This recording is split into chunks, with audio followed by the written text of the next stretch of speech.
Salut à tous et bienvenue dans cette nouvelle vidéo dans laquelle je vais partager avec vous comment être plus conscient de son bégaiement afin d'aller au-delà.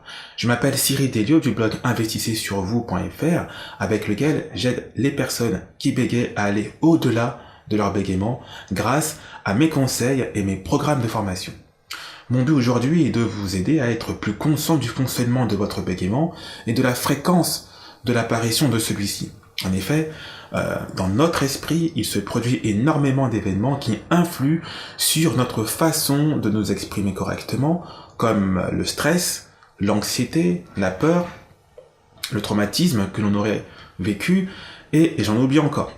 Parfois on bégaye, parfois on ne bégaye pas, parfois on sait déjà que l'on va bégayer dans telle ou telle situation avant même d'essayer de parler. Donc c'est pour toutes ces raisons qu'il est préférable de savoir à minima comment fonctionne son propre bégaiement. Je vais donc vous poser quelques questions afin d'avoir une meilleure vision des différents cas de figure pour mieux vous aider dans l'avenir. Voilà, donc la première question que je pose aujourd'hui est la suivante. À quelle fréquence bégayez-vous? Est-ce que cela vous arrive souvent, de temps en temps, rarement ou tout le temps? H24, tout le temps. Donc cette première question, cette première étape, permet d'en savoir un peu plus sur le fonctionnement de votre bégaiement. Car en effet, il y a des situations où vous êtes bien dans vos baskets et d'autres situations où vous êtes moins dans vos baskets, où c'est vraiment l'anarchie. Ce qui influe aussi sur votre bégaiement.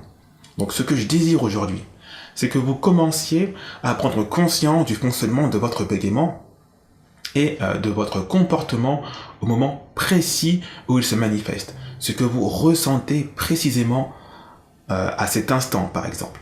Parce que c'est en ayant conscience de soi, avec ce désagrément, que l'on peut commencer à engager des actions concrètes pour aller au-delà du bégaiement. Car si vous n'avez pas conscience de vous-même et du fonctionnement de votre bégaiement, alors vous aurez du mal à changer l'impact de celui-ci sur vous. Car vous ne saurez pas par où commencer et quelle action mettre en place en premier pour diminuer l'impact qu'il a sur vous. Voilà, donc la première étape est d'activer cette conscience des choses, cette conscience de soi, afin d'être de plus en plus précis sur sa propre manière de bégayer. Voilà. Ma deuxième question pour aujourd'hui est la suivante. Savez-vous à quel moment vous bégayez? À quel moment vous bégayez?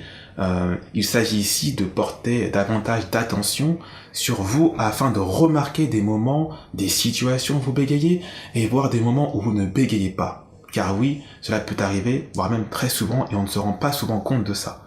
Voilà. Par exemple, comment parlez-vous lorsque vous êtes chez vous à la maison?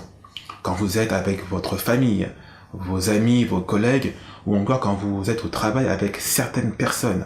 Comment vous sentez-vous? Comment êtes-vous? Aussi, pour vous aider à y voir plus clair en vous, je vous invite à prendre une feuille et un stylo et de faire un tableau qui comporte 4 colonnes, dont la première correspondra aux situations dans lesquelles vous bégayez, souvent, tout le temps. La deuxième colonne correspondra à votre ressenti de l'instant, donc de l'instant présent où vous bégayez. La troisième colonne indiquera la fréquence de vos bégaiements. Voilà. Donc, est-ce que cela vous arrive souvent ou rarement, entre autres? Donc, en fait, non. En fait, vous savez quoi? Je vais vous faire gagner un peu de temps. Je vais plutôt vous inviter à cliquer sur le lien en description où vous recevrez par email le tableau que j'ai conçu pour vous avec toutes les indications que j'ai mentionnées auparavant. Et c'est gratuit et c'est pour vous. Voilà. Donc c'est tout pour moi pour cette vidéo. Je vous invite à mettre un pouce bleu si vous avez aimé la vidéo, de vous abonner à ma chaîne YouTube pour être au courant de toutes mes nouvelles vidéos et de cliquer sur le lien en description si vous souhaitez investir sur vous, sur votre élocution avec mon programme de formation pour améliorer son élocution en 1 heure par jour. Voilà. Donc je vous dis à très très vite dans une prochaine vidéo et surtout prenez soin de vous.